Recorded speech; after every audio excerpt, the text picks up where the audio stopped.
Blessed day po sa bawat isa po sa atin and Happy New Year! Happy first Sunday of 2025! Sabihin niyo po sa katabi po ninyo, Happy New Year! Sabihin niyo po sa nasa likod po ninyo, Happy New You! Praise the Lord. I would like to give an emphasis po sa atin pong Light Conference this coming January 25 po. Sabado po iyan.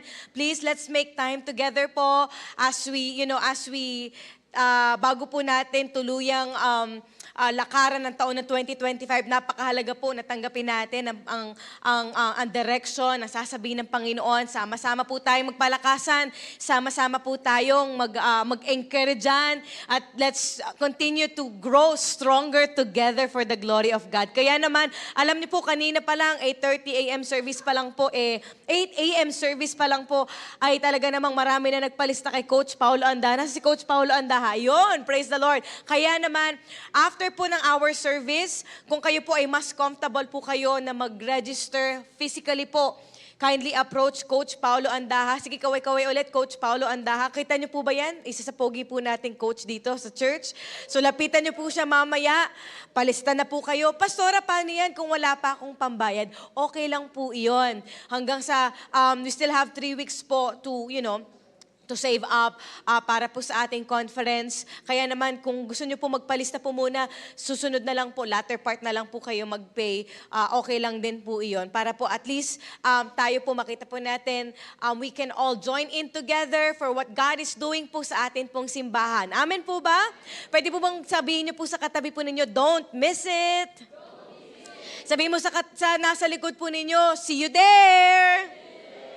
Amen. Kanina po, parang nabalitaan ko po sila Coach Aileen at Coach si Pastor Eric sa Balangkalay, hindi daw po sila bababa ng 20. Sabi naman ni Mama Mita, hindi daw sila bababa ng 30. So, kayo po, bahala po kayo if you wanna join as a family, as one life group, as one department po, saan man po kayo naroon. You can also approach your satellite pastors po kung kayo po ay located po from different churches po natin. Amen?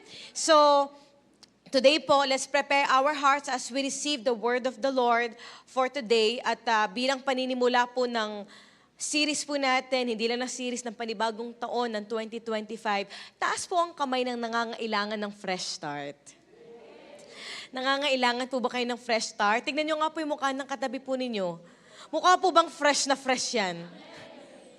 Sino po dito mag-a-agree? May mga pagkakataon po, 2024, ay grabe po. Sino dito mag-a-agree at aamin? Napakadami nating pinagdaanan na nangangailangan ng panibagong simula. Amen po ba?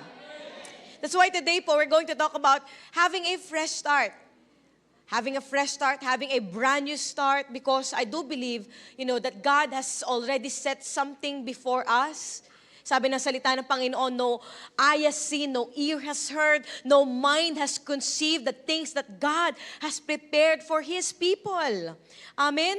At kung dadalhin lang po natin lahat ng mga bagahe po natin ng taon na 2024, maniwala po kayo sa akin, tingin po kayo sa akin, wala po tayong, hindi natin ma-anticipate, hindi natin makikita yung mga brand new thing na inihanda po sa atin ng Panginoon. Taas ang kamay ng gusto ng bago. Amen. Kaya po ang title ng ating po pag-uusapan for our first week ng ating pong series na Fresh Start is The Old is Gone, The New Has Come. The old is gone, the new has come. Napaka-importante po na sa ating pong lakad sa Panginoon, it's very important for us to decide, for us to choose, hindi po para lang sa kinabukasan, but for us to choose today. Kung meron man tayong kakayanang magbago ng bawat sitwasyon, ng bawat pangyayari ng ating pong mga buhay, it starts with now. It starts with our today. Kasi bakit? Hindi po natin mababago kung ano yung nangyari noong mga nakaraan po natin. Nangyari ay nangyari na. Tignan niyo po yung katabi po ninyo, marami na po bang pinagdaanan yan? Sabi mo sa katabi mo, tapos na yon. Today, as we face a brand new year, as we face this thing that God has prepared for us, this new thing that God has prepared for us, maniwala po kayo, God will indeed let us experience His wonderful, kung ano yung ginawa niya sa atin, ginawa po ng Diyos, pinaranas ng Diyos sa atin ng mga nakaraang taon, nakaraang buwan. Naniniwala po ba kayo that because the God that we serve is a progressive God, mas lalong hihigitan po ng Diyos kung ano yung pinaranas po niya sa atin ng mga nakaraang taon? Amen po ba?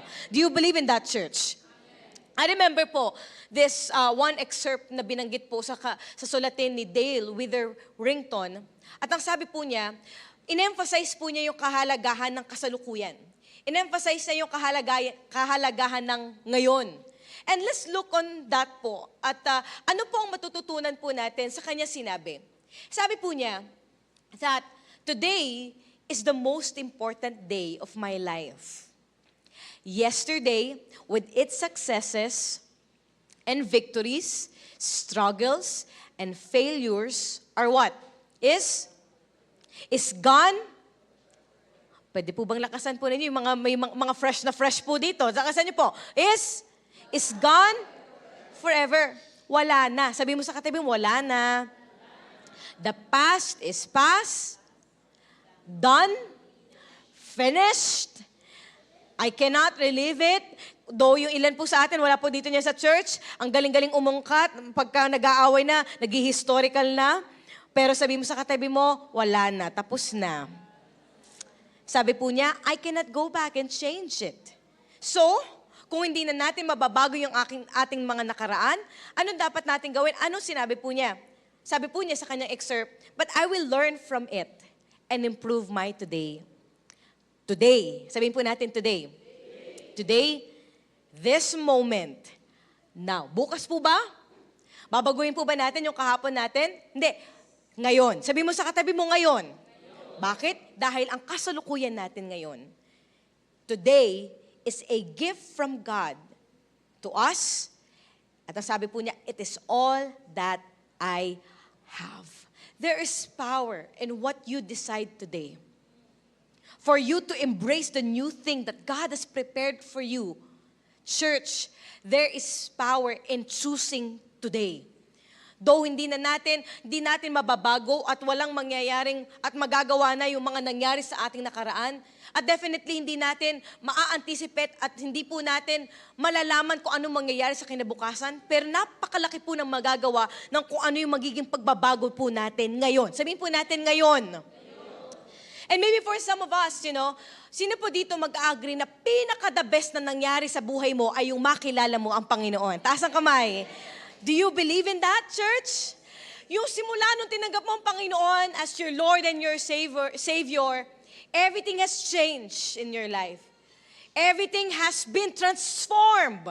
Kaya nga po sabi ng salita ng Panginoon in 2 Corinthians chapter 5, verse 17, the old has gone, the new has come for those who have known Christ. But I do believe, mga magulang at mga kapatid, that as we embrace the word of the Lord for today, we have heard this for so many times. Yung ilan sa atin talaga namang memory verse natin ito for life. But how can we walk on to the new thing, the new life, the brand new thing that God has prepared for those, sabi ng Bible, na nakakilala, nakiisa kay Kristo. Before we proceed to the word of the Lord, can we just acknowledge His presence in this place? Tayo po tayong lahat. And shall we all look to the Lord in prayer?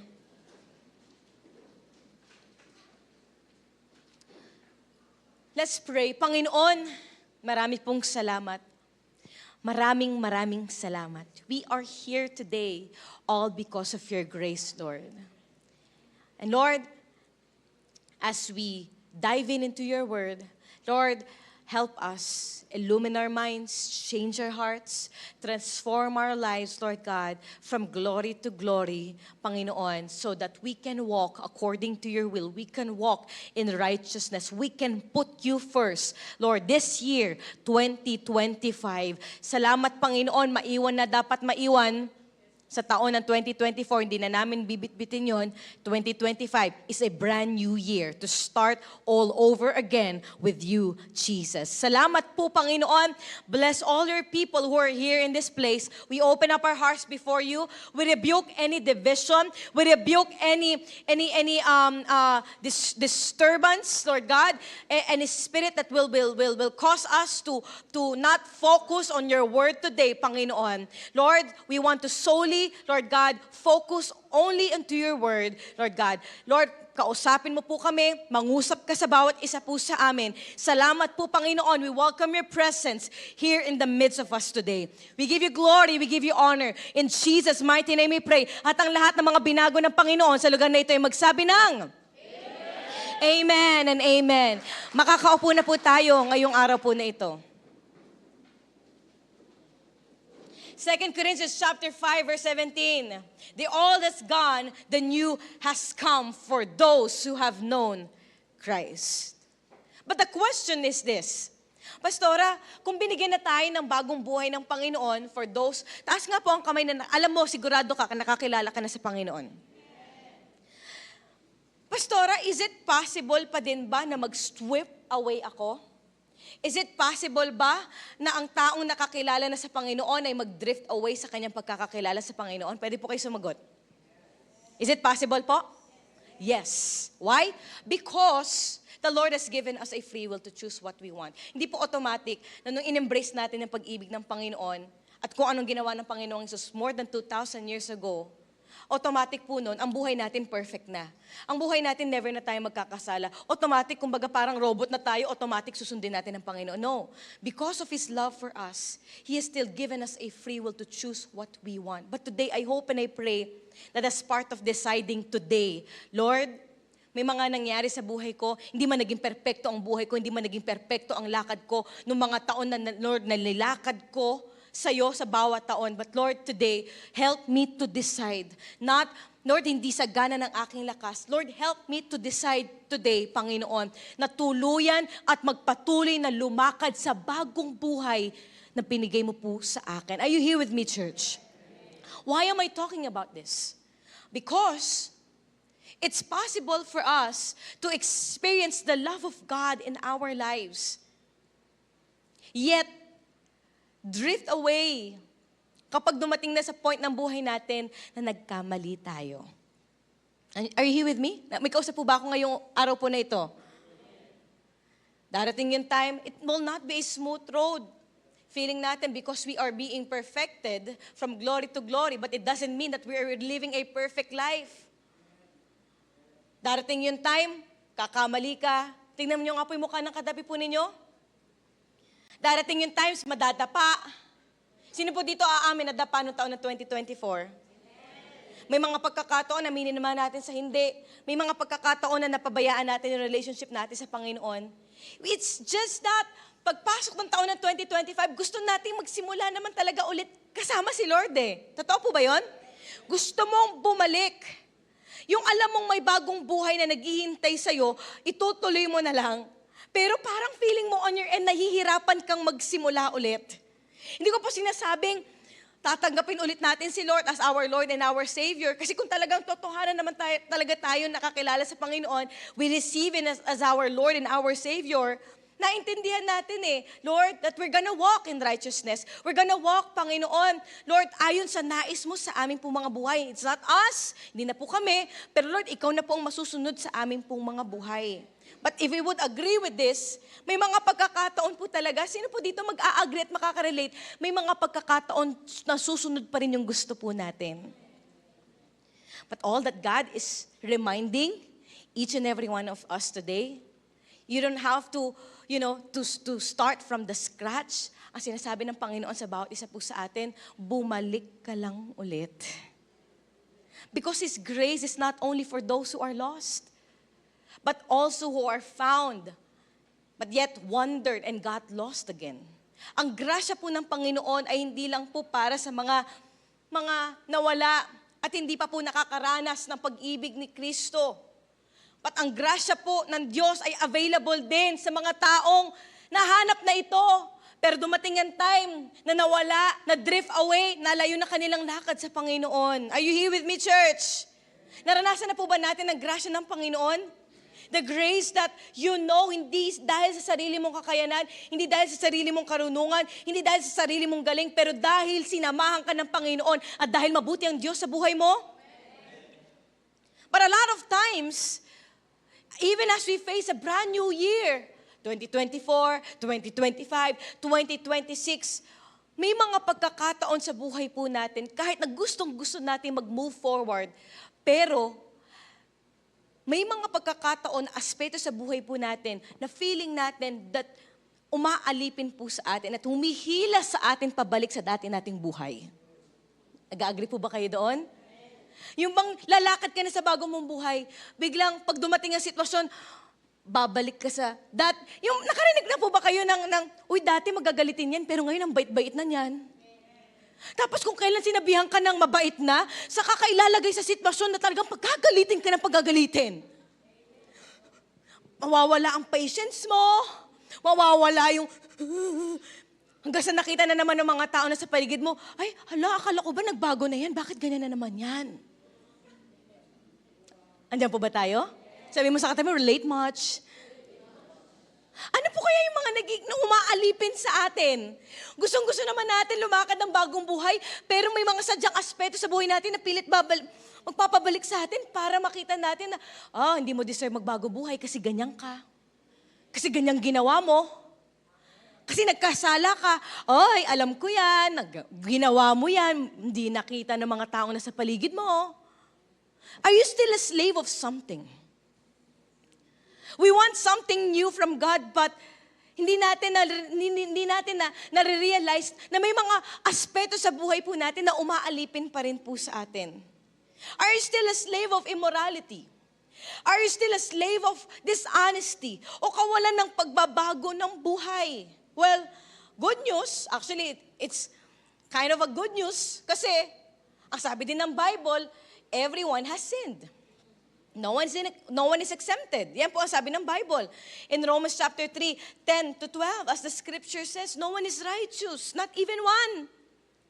Kahit nasabihin na natin, nakakilala na sa Panginoon, pero hindi perfect eh. No one is truly wise. No one is seeking God. Walang nakaabot sa kaluwalhatian ng Diyos. Yan ang sabi ng salita ng Panginoon. All have turned away. All have become useless. No one does good, not a single one. So, ano po ang solusyon natin dito ngayon? Kung nagkamali tayo, pumalapak tayo, paano yung pastora? Ito na yung inihanda ng Diyos sa buhay ko. Ito na yung gusto kong yakapin. But I know I have done something in my life na kailangan kong i-repent at ilagak sa paanan ng Panginoon. Well, this is my good news for each and every one of you. Gusto niyo po ba ng good news? Parang kung hindi na po kausap ko, gusto niyo po ba ng good news? Well, ang pantapat ng Diyos sa wasak na buhay ay walang iba kundi grasya. If you are here today, and you find yourself, Lord, hindi ko alam, paano ko babangon ulit, paano ko magsisimula ulit, well, the answer is the grace of God. Dahil ang grasya po ng Panginoon ay hindi po natin makakamit dahil tayo po ay gumagawa ng mabuti. Ang grasya po ng Panginoon ay makakamtan lang natin dahil po ang Diyos ay mabuti at mahabagin sa ating po mga buhay. Are you here with me? But here's the thing. The grace of God will flow over your life as you start all over again. At ang sabi po ng Bible, in Isaiah chapter 43 verse 18 to 19, as we move forward, the grace of God will enable us. Pero ang instruction ng Panginoon, sabi niya, but forget. Sabi mo sa katabi mo, forget. Forget all that. Kalimutan mo na. Marami kasi, sinurrender na sa Panginoon, Lord, sorry po, patawarin mo ako. Pinatawaran ni Lord, tapos babalikan ulit. Sabi mo sa katabi mo, kalimutan mo na. Give up kay Lord, binigay na sa Panginoon, kinabukasan, binalikan na naman. Sabi mo sa katabi mo, hindi ikaw yun. Sabi ng Bible, forget all that. It is nothing compared to what I am going to do. For I am about to do something Taasan kami ng gusto ng bago. Sabi ni Lord, ang ganda ng instruction, nakalimutan mo na yun. Lahat na nangyari, maganda man, pangit man, lahat yon kalimutan mo na. Kasi mas hihigitan ko pa. Wala pa yan sa ikukumpara sa mga bagong bagay na inihanda ng Diyos sa buhay ng bawat isa po sa atin. Palakpakan natin ang Panginoon. Sabi ng Pinoy version in Isaiah chapter 43, 18 to 19, huwag nyo nang alalahanin ang nakaraan. Uy, pilit inaalala ang nakaraan. May kanta po nun no? Maalaala mo kaya? Yung, kanta po ba yun? O ang mga nangyari, dati ay balikan. Tignan nyo, may ginagawa akong bago. Nagsisimula na ngayon. Hindi nyo ba napapansin? Gagawa ako ng daan sa desert at ilog sa tuyot na lupa. Forget all that. If you want to move forward, if you want to see the brand new thing that God has in store for you, grace is something na hindi lang ikaw ang may kakayanang gumawa. Grace is something that you have to put your trust unto the Lord. Lord, I'm gonna believe in you. Magtitiwala po ako sa iyo, Panginoon.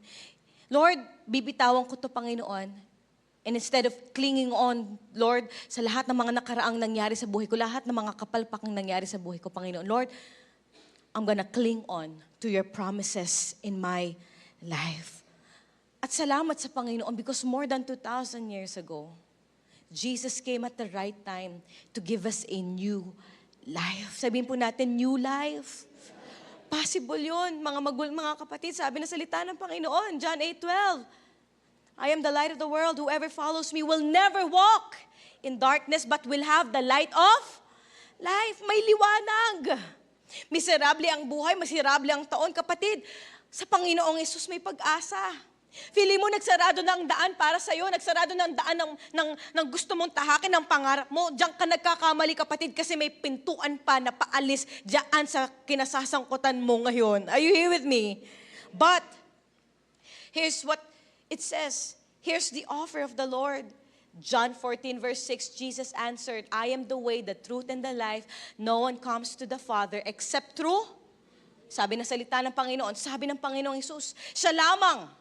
If you're looking for a way, if you're looking for a direction this 2025, if you're looking for a brand new life, kapatid, matatagpuan mo lang sa Panginoon kasi yan ang sabi ng Bible. Yan ang sabi ni Jesus. Siya lamang ang daan, siya lamang ang katotohanan, siya lamang ang buhay.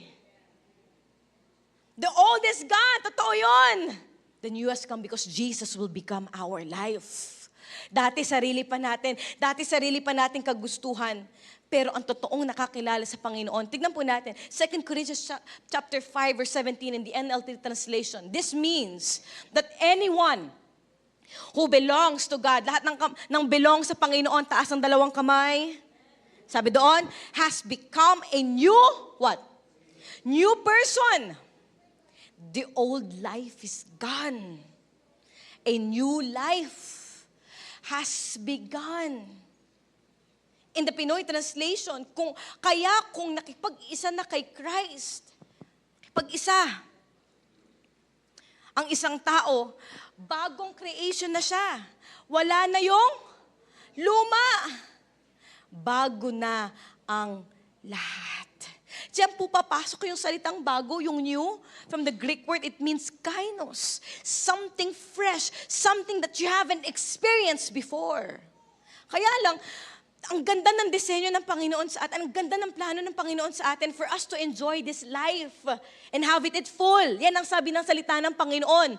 Kaya lang, ang gagawin ng kaaway, ang pilit gagawin ng kaaway sa'yo, ito na tayo, yes, the old is gone, the new has come. Tatawid ka na, i-embrace mo na yung bagong bagong buhay, bagong lakad, bagong taon na kasama ang Panginoon. Kaya lang, ang gagawin ng kaaway sa'yo, gagawin niya, pilit at pilit ka niyang hihilahin. Pilit at pilit ka niya. And Satan's greatest weapon is deception. I-deceive ka niya. Na kapag nadapa ka, nagkamali ka, tignan mo, nadapa ka. Tignan mo, nagkamali ka, hindi mo deserve magkaroon ng panibagong pagkakataong bumalik sa Panginoon. Ang gagawin sa'yo ng kaaway, iko-connecta niya yung nangyari sa'yo, yung ginawa mo, into creating a whole new person na hindi naman talaga ikaw. Dahil ginawa mo yung isang pagkakamali, dahil ginawa mo yung isang kasalanan na hindi alam ng mga tao na sa paligid mo, Bubulungan ka ng kaaway. Tingnan mo, ginawa mo yan, di ba? Yang ka na talaga. Habang buhay ka ng ganyan, hindi ka na magbabago. Nakarinig na po ba kayo ng ganong salita? Nagbago na taon, pero sinasabi ng mga taong nasa paligid mo, hindi ka pa nagbabago. Alam ko, budhi mo. Di ba? Parang ano. Kung may nakakakilala sa'yo, ako yun. Di ba? Ako mama mo. Kilalang kilala kita. Hindi ka pa nagbago. Nakarinig na po ba kayo ng ganong salita? Hindi ko sinasabing sila si Satanas, no? Pero that's a scheme of the enemy in our lives. At yan po yung tinatawag natin na guilt o pagkakasala na magli-lead into shame o kahihiyan. Ano pinagkaiba ng guilt at shame? Yung guilt is yung kasalanan na gawa ng isang tao. Now, kapag ang guilt po o pagkakasala ng isang tao ay napunta sa kahihiyan, nag-a-arise po iyan para alin? Ang magiging perception niya sa kanyang sarili, dahil ginawa niya yon, kahit isang beses lang niya ginawa yon, kahit 2 beses na lang ginawa yon, ay ang magiging perception niya sa kanyang sarili. Iisipin niya na ng negative ang kanyang sarili. Ay ang kanak talaga. Dahil nagsinungaling ka, sinungaling ka. Dahil nagdukot ka, ay mandurukot ka. Nakita niyo po yung pagkakaiba? Guilt is something that implies that you are a good person who made a mistake. Kaya lang kapag hindi na-deal ang pagkakasala, hindi na-surrender sa Panginoon, hindi na-confess ang kasalanan, bagong taon na pero may mga pagkakataon sa buhay natin na nakakagawa tayo ng kasalanan laban sa Diyos. Hanggang sa mamaya-maya ng konti, bubulungan ka na ng kaaway into shame, into kahihiyan, thinking na yan na ang buong pagkatao mo. You don't deserve a second chance. You don't deserve, and you're not worthy to serve God. You're not worthy to start all over again. Hindi ka worthy kasi ginawa mo yan. Andito po ba tayo mga magulat, mga kapatid? Ayan ang difference ng guilt at shame. Ang guilt ay yung something na nagawa natin, na laban sa Diyos, na alam natin hindi malulugod ng Panginoon, yet ang kahihiyan po or ang shame, ang magsisignify sa'yo na yung ka na lang at yun na yung talagang pagkatao mo. Nakagawa ka ng pagkakamali, yung ka na. Tuldok, period. Wala nang kama-kama. And the enemy will want us to believe in those lies. Nais ng kaaway na paniwalain niya tayo sa mga kasinungalingan na yun. Kaya ang nangyayari, papasok na naman ng bagong taon. Yes, Lord, new thing, brand new thing. Oh, ginawa mo yan, kagabi lang. Oo, kagawa ka, dito ka na lang. Andiyan po ba tayo mga kapatid? He will torment you, pahihirapin ka niya, hanggang sa hindi mo namamalayan, you are already living by your past. Oo, alam mo, mahal ka ng Diyos, sobra-sobra, pero ipapaisip sa'yo na hindi mo deserve ang pag-ibig ng Diyos kasi makasalanan ka, nagkasala ka, yung ka na habang buhay, hindi mo na deserve na magbago ang buhay.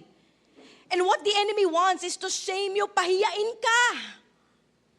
Pahiyain ka at hindi ka na patuloyin sa bagong buhay, bagong lakad, bagong bagay na inihanda sa'yo ng Diyos. But who among you believe here today, church, we don't want that to happen anymore this year, 2025?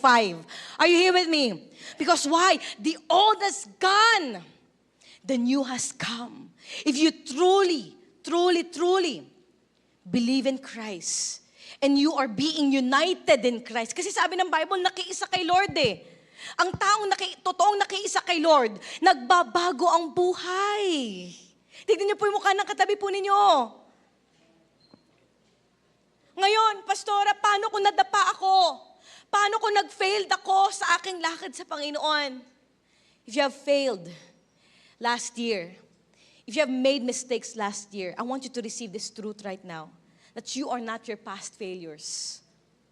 You are not what you did. Hindi ikaw, yung kung ano man yung ginawa mo. You are not what happened to you. You are not what someone did to you. Alam mo kung sino ka? You are what Christ says you are. You are a daughter, you are a son. You are valuable in the eyes of God. You are complete in the eyes of God. You have a new identity in Christ. That's who you are. Sabi mo sa katabi mo, you are what Christ says you are. Hindi pa tapos ang Diyos sa buhay mo. But you have to decide today. Sabi mo sa katabi mo, today. Taas po ulit ang kamay ng gusto maranasan at lakaran yung bagong buhay, bagong taon na pinapalakaran sa kanya ng Panginoon. Two things that you have to remember. Number one, hindi mo na mababago yung nangyari. Ika nga, sabi nila, past is past. Ang tapos na ay tapos na. Kahit mag-wish ka pa, mag-pray ka pa, mag-fasting ka pa, hindi mo na mababago yung nangyari. Hindi mo na mababago yung ginawa mo. Kahit ilang beses mo i-redeem yung sarili mo, doon sa nakaraang nagawa mo, yun na nagawa mo na. And one of the best example of this is King David. Do you remember King David? Tinagurian siya a man after God's own heart, yet he failed big time. Alam po natin yan, alam niyo po kung anong nangyari? We know what happened. Isang araw lang naman na sumisilip siya sa kanyang balkonahe. Nakakita siya, alam niyo po yung nangyari, di ba? Nakakita siya, napakagandang babae. Naliligo. All of a sudden, yung a man after God's own heart fell into the temptation. He gave in. To make the long story short, sinipingan niya si Bathsheba, nasundan ng another kasalanan. It's a domino effect eh. Dahil sa isang kasalanan, yung akala nating maliit lang na kasalanan, pero maniwala po kayo sa akin mga kapatid, yung maliit na kasalanan na yun, akala mo maliit lang for you, pero kapatid, it's a domino effect na hindi mo namamalayan. Paulit-ulit hanggang sa magugulat ka na lang, ang dami mo ng series of sins that you have committed. And you know, that happened to King David. Kasi hindi lang niya sinipingan si Bathsheba, inasawan si Bathsheba, ginawa niya, yung asawa ni Bathsheba na si Uriah, alam po natin yan, may asawa na. Diba? Sinipingan pa, ang ginawa niya, nilagay niya si Uriah, saan? Sa front line ng battle. At alam po natin yan, kapag nalagay ka sa front line ng battle, anong mangyayari sa'yo? Napakalaki ng chance na ikaw ay? And we know what happened. And that's really the goal of King David. Kaya nilalagay yun. Doon. Nakita niyo po?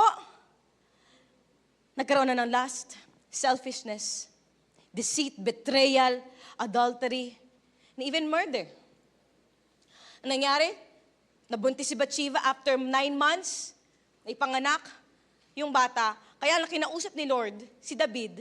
At ang sabi ni Lord kay David, na hindi mabubuhay yung bata. Anong ginawa ni David? Definitely, Lord, alam ko nagkasala ako. Pero pwede bang ako na lang magdadala. Lord, please, wag mo na idamay ang pamilya ko. He broke down. Nag-fasting siya, umiyak siya ng umiyak. He prayed unto the Lord. Kaya lang nangyari na, namatay ang kanyang anak. Pagkatapos po nun, narinig niya namatay ang kanyang anak, tumayo agad si David, naligo, pumunta ng simbahan. Ngayon, yung mga taong nakakita po nito, hindi maintindihan. Hindi naintindihan ng kanyang mga servants, paano siya nag-shift ng ganong kabilis? Akala ko ba na walang ka na mahal sa buhay? Di ba dapat nagmo-mourn ka? Na parang walang nangyari? Tingnan po natin yung explanation ni Haring David. In 2 Samuel chapter 12, 22 to 23. Sumagot si David. Ano po sabi niya? Nung buhay pa ang bata, nag-fasting ako at umiyak kasi iniisip ko, baka maawa sa akin si Lord at hayaang mabuhay pa ang bata. 23, pero ngayong patay na siya, bakit pa ako magpa-fasting? Hindi ko po sinasabi huwag na kayo mag-fasting this 2025 But this is something that talks about, him realizing na hindi niya na maibabalik yung nangyari na. Are you here with me, church? Sabi niya, maibabalik ko ba ang buhay niya? Balang araw, susunod ako sa kanya, pero hindi na siya babalik sa akin. David realized this, na hindi niya na mababago yung nakaraan. Hindi niya na maibabalik. Kung iisipin lang niya, sana hindi ko na lang ginawa yun. Di sana hindi na nag-cause ng domino effect sa mga naging anak ko. Neither can us. We cannot change our past. But, you can choose to decide today. Sabi mo sa katabi mo, today. You can choose to decide to move forward and allow God to change us. Lord, nagkamali ako. Panginoon, nagkasala ako. Lord, here I am today. Forgive me, Lord. I want to have a brand new life, God, together with you. Fix me, Lord. I am allowing you. I am letting you in my life. Are you here with me, mga magulang at mga kapatid? That even in all things, sabi ng Bible, Romans chapter 8, verse 28, and we know that in all things, sabihin po natin, all, God works for the good of those who love Him. Those who have been called according to His purpose. Na kung iniisip natin, ang pangit nung nangyari kay David, parang hindi magandang naging ending para sa kanya dahil nagkamali siya. Pero alam nyo, nakita ko, David was called a man after God's own heart. Hindi dahil hindi siya nagkasala, at hindi dahil naging perfect ang kanyang buhay. Tinawag siyang a man after God's own heart. Kasi, kahit noong mga panahon, doon sa kanyang pagkakadapa at pagkakasala at nagkamali siya sa laban sa Diyos, pinili niyang lumapit sa Panginoon at magpakumbaba. Amen po. And look at Bathsheba and David. Even in the New Testament, they're still included in the blood lineage of Jesus Christ. Just imagine, kinuha ng Panginoon yung sitwasyon na yon, akala natin pangit, and still turn it for good. Pastora, ang dami ko nang nilokong tao, baka lokohin ko lang ulit yung mga taong ilalagay ng Diyos sa buhay ko para hindi ko na ata kaya maging faithful. Naku, Pastora, nagsinungaling na ako, kaya ko pa bang magsabi ng totoo? Naku, Pastora, lagi na lang ako bumabagsak, lagi na lang ako pumapalya. Makakabangon pa ba talaga ako? At makakaarangkada pa ba ako sa buhay na pinapalakaran sa akin ng Panginoon? Remember this, church. Even in your greatest shame, even in your greatest weakness, God can turn it into your greatest strength. God can turn it even into your greatest testimony. Even yung dating kinahihiyaan mo. Dating, Lord, dinaanan ko ba talaga yon? Dumaan ba talaga ako doon? But God can turn it into a great testimony if you will allow Him to move in your life. Kapatid, hindi mo na mababago yung nakaraan mo. Pero may pagkakataon kang magbago ngayon. Sabihin mo sa katabi mo, gawin mo na. Sabihin mo sa nasa likod mo, sige po, convince niyo po. Sabihin mo, gawin mo na. 2025 na, magbago na tayo. Tanggalin na natin, iwan na natin yung nakaraan. Nagkamali tayo, oo, pero hindi yon na magiging lisensya para patuloy at patuloy tayong magkakamali at magkakasala laban sa Diyos. Bumangon ka, kapatid. Magpatuloy ka sa lakad na pinanda sa iyo ng Diyos. Because the old is gone, the new has come. There's so much things that awaits in your life. Don't stay that way. Don't stay that way. God wants you to have a fresh start. If you are here today, God wants you to have a fresh start today. Pangalawa, lakaran mo yung bagong buhay na nilaan ng Diyos sa buhay mo. You walk on to that. Pastor, I've done this, I've done that. How can I go back? Balik. Lakaran mo lang. Patuloy mo lakaran. Yung bagong buhay na sinet na sa ng Panginoon. Paano yun? Nahulog na ako eh. Ganda na simula ako. Nakapag-establish na ako. Ang ganda ng track record ko. Tapos ito ko ngayon, bumagsak na naman ako. Tapos 2025 na. Feeling ko parang bagong simula na naman. Starting all over again. It's actually the past that haunts us. Anong gagawin natin? Kapatid, if you fall down, nais ng Diyos na bumangon ka sa pagkakadapa mo at magsimulang lumakad muli kasama siya. Nadapa ka eh. Lord, hindi ko kayang bumangon. Sa sarili ko lang. Panginoon, sa susunod na pagbangon ko, Panginoon, tulungan mo po ako. If you fall down, get back again. The moment na naramdaman mo na hindi ka worthy ng pag-ibig ng Diyos sa buhay mo is the moment where you need it the most. We need His unconditional love. Lalo sa mga panahon na feeling natin, pumalya tayo sa buhay natin. You go back to Him. Confess.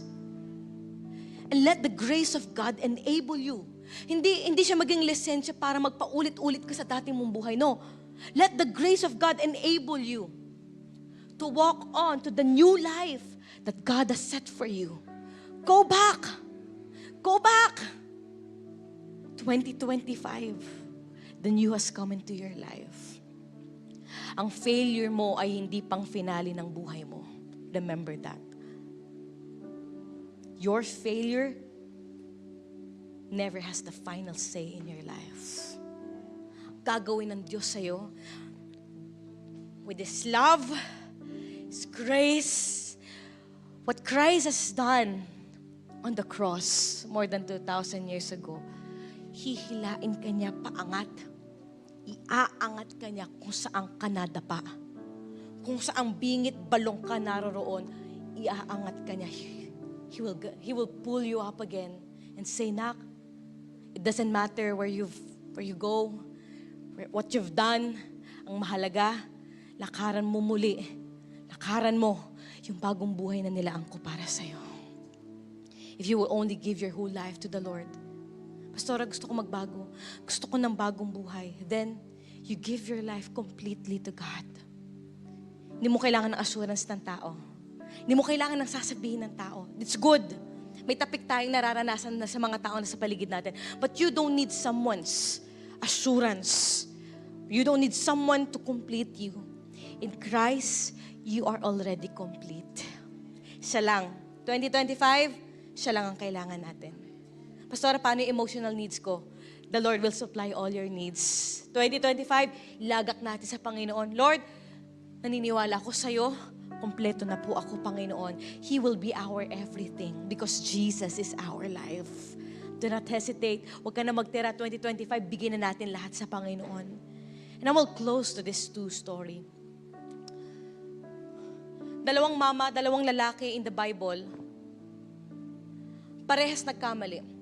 Parehas pumalya. Do you remember Judas? One of the disciples of Jesus betrayed Him. For how many silver? 30? Grabe, no? Pinagpalit sa relationship. Pinagpalit sa samahan. Betrayal. Nagkamali, nadapa.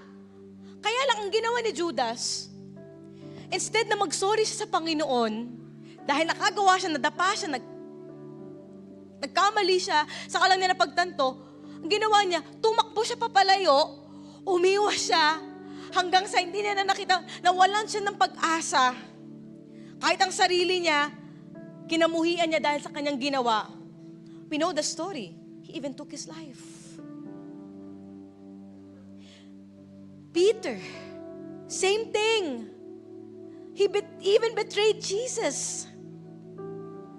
Parehas, nagbetray. Peter even betrayed Jesus for 3 times. Yung talagang wala na mukhang mayaharap. Kasi sa harapan ng tao, pinahiya niya si Lord. Are you with me? Yes, tumakbo.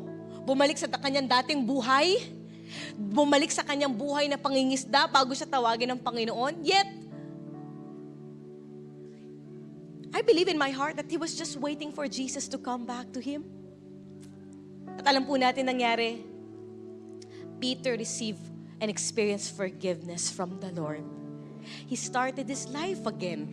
Nakakilala kay Lord, pumalya, pumalapak, pero bumalik sa Panginoon. At mas lalong ginamit ng Panginoon. We know Peter. Peter who was preached one time, yet thousands and thousands of people followed Christ in just one preaching. Qualified si Peter mag-preach ng patungkol sa forgiveness kasi na-experience na ito first hand sa Panginoon. Church, if you are still hanging on to that shame, doon sa kapalpakan, doon sa kamali ang nagawa mo in the past, it's time to let go. It's time to let it out. Surrender it to the Lord. Tell Him about your pain. Tell Him about your hurt. Confess it to the Lord. At ang sabi ng salita ng Panginoon, sabay-sabay po tayong tatayo. Let's all look at this passage in Isaiah chapter 1, verse 18. Sabi na salita ng Panginoon. I want you to listen very carefully to this. Sabi na salita ng Panginoon, sabi ni Lord, halika, pag-usapan natin ito. Huwag kang tumakbo, huwag kang umiwas, huwag kang tumalikod, huwag kang manatili sa pagkakadapa mo. Sabi ni Lord, halika, pag-usapan natin ito. Sabi niya, kahit na ang kasalanan mo ay pulang-pula, magiging kasing puti ito ng snow. Kahit nakakulay ito ng pulang tela, magiging maputi ito na parang wool. Sabi ni Lord, let's come together. Come here. Pag-usapan natin ito. Ano ba yung nagawa mo? Sabi ni Lord, Nak, ano man ang nagawa mo, kaya kitang patawarin. If you confess your sins to God, He is faithful and just to forgive you. It's time to let it go. It's time. Church, 2025 na. Do not live on your old life. Let's start afresh with God. Lord, 2025, gusto ko talaga maranasan ng bagong buhay na kasama ka. Shall we all close our eyes right now and bow down our heads? Hallelujah, Jesus. Let's all look to the Lord in prayer today. Wherever you are, church, it's not an accident that you are hearing the word of the Lord today. Saang kalupalot nang galing, sa ano man ang ginawa mo, ano man ang nasabi mo, ano mang kapalpakan na nagawa mo, sabi ng Panginoon, Nak, bumalik ka lang. Balik. Hindi mo na mababago yung nakaraan mo. Forget all those things. See, the Lord is doing something new today. But the question is this, are you willing to let go of your old life? Are you willing to confess those sin, those past failures, those shame, those guilt that is haunting you? Patuloy na umaalipin sa iyo hanggang ngayon, kaya hindi ka makapaabante. Kaya ngayon hindi ka pa rin makapag-move forward, hindi mo makita yung ginagawa ng Diyos sa buhay mo. Kapatid, do not prison yourself. The Lord is giving you a brand new start today, a fresh start. If you will allow Him to take over your life today. If you're new here, or even if you have went far away, you have drifted away from the Lord, nalayo ka sa Panginoon, kapatid, the Lord is giving you a chance again. 2020, hindi dahil bagong taon, pero the Lord wants you to enjoy that new life. Because of what Christ has done for you more than 2,000 years ago, deserve mo na lumakad ng bagong buhay na kasama si Lord. Hallelujah, hallelujah. If that is your prayer right now, whatever things that you have done, just like Peter, confess it to the Lord. Confess it to God. At sabihin mo, Panginoon, pumalya ako, nagkamali ako. Kagaya ni Haring David, Panginoon, di ko na mababago yung nangyari. Lord, nangyari na. Lord, kinahihiya ko yung nangyari. Kinahihiya ko yung ginawa ko, Panginoon. Grabe, Lord, nagawa ko yun. Lord, nasaktan ko ang kalooban mo, Panginoon. Nakagawa ko laban sa'yo, Lord, right now. I confess everything onto your feet right now, whoever you are. Hallelujah. The Lord wants to free you sa lahat ng pagkakaalipin ng kaaway sa buhay mo. Hallelujah. Free yourself today. May desisyon ka, may kapangyarihan ang pagdedesisyon mo ngayon. If you will choose to decide to follow Jesus all of your life, if you will choose to decide to walk on to this new life that God has set for you today. If that is you right now, walang nakatingin sa'yo, walang nakatingin sa atin dito. Hallelujah, walang perfecto Espiritung nag-oobserba. Hallelujah. Walang magko-conclude sa'yo, walang magja-judge sa'yo. Lahat tayo, magka-hands up tayo sa Panginoon at sasabihin natin, Panginoon, today, I'm starting to let go of my past. I'm starting to let go of my old life. Lord, this is not me. Lord, this is not what the enemy is telling me, Lord God, of who I am. God, I am who you say I am, oh God. And today, hallelujah, let the love of God overflow this place right now. Every unworthiness, every failures, every sin, let the love of God cover multitudes of sin today. As you lift up our hands to the Lord, taas natin ang kamay natin sa Panginoon. And today, let the Holy Spirit renew you. Renew you. Hindi ko trabahong magbago ng tao. Hindi mo trabaho magbago ng tao. Banal na Espiritu lang makakapagbabago ng tao. Surrender it to the Lord right now. Oh, sharabakandala bababasiki arabahandala barabaraba. Oh, allow the Holy Spirit, oh, to move in this place. Oh,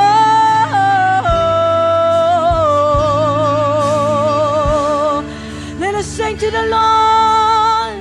Hallelujah. And hold me close and let your love surround us, God. Surround us, Lord. Bring me near, draw me to your side. Draw me to your side.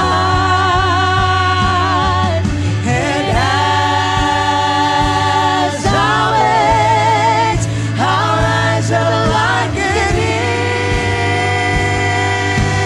eagle, and I will soar with you. Your spirit leads me on by the power of your love. Hold me close.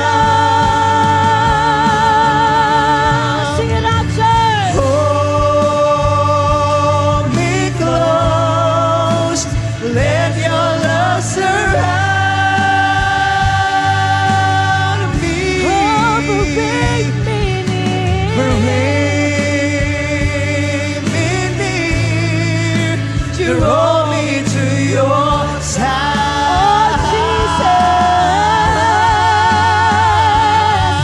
And as I wait, our eyes are like the eagle, and I will soar with you. Your spirit leads me on by the power of your Habang inaawit natin ito sa Panginoon, love. pinaparana sa iyo ng Diyos ang kanyang pag-ibig. Hallelujah! Hold me close, let your love surround me. Bring me near, draw me to your side.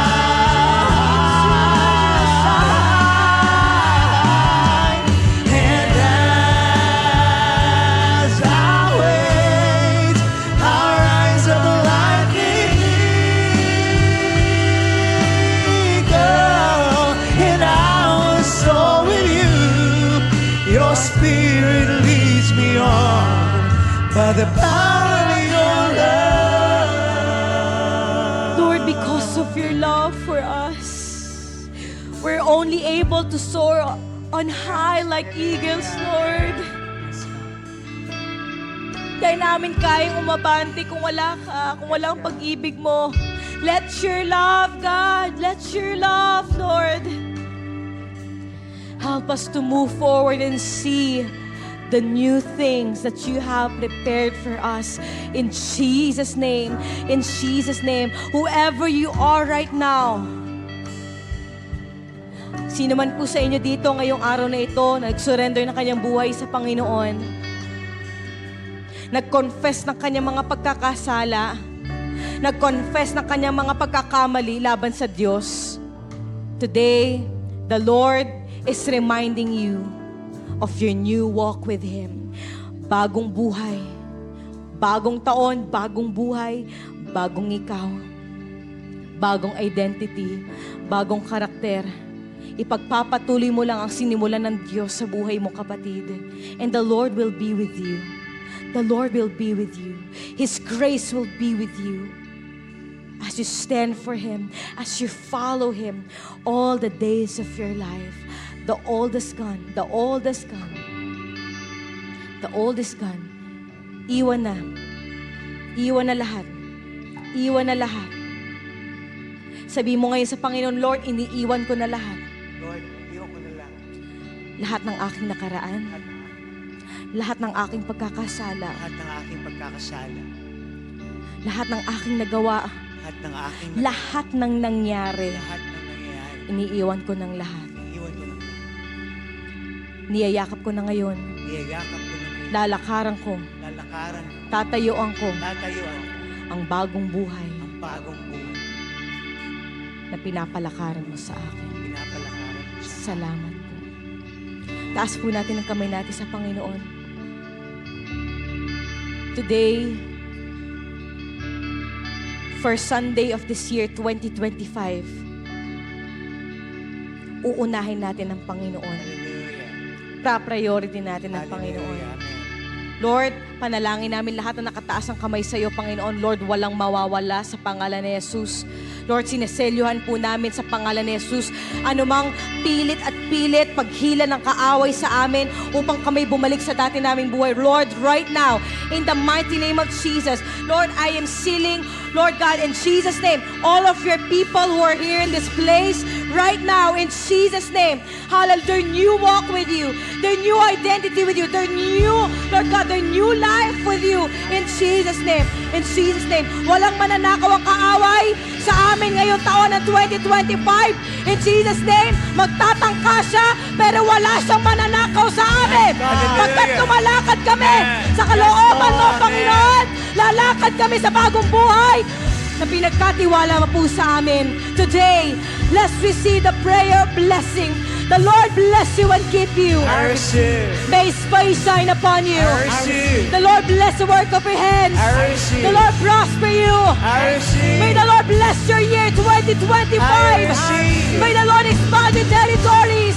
I receive. May the Lord open doors of opportunity. I receive. May you complete the 52 Sundays with Jesus. I receive. In the name of the Father and of the Son and of the Holy Spirit we pray. And everybody say, Amen.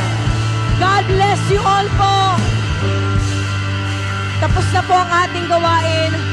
Let us shine for Jesus.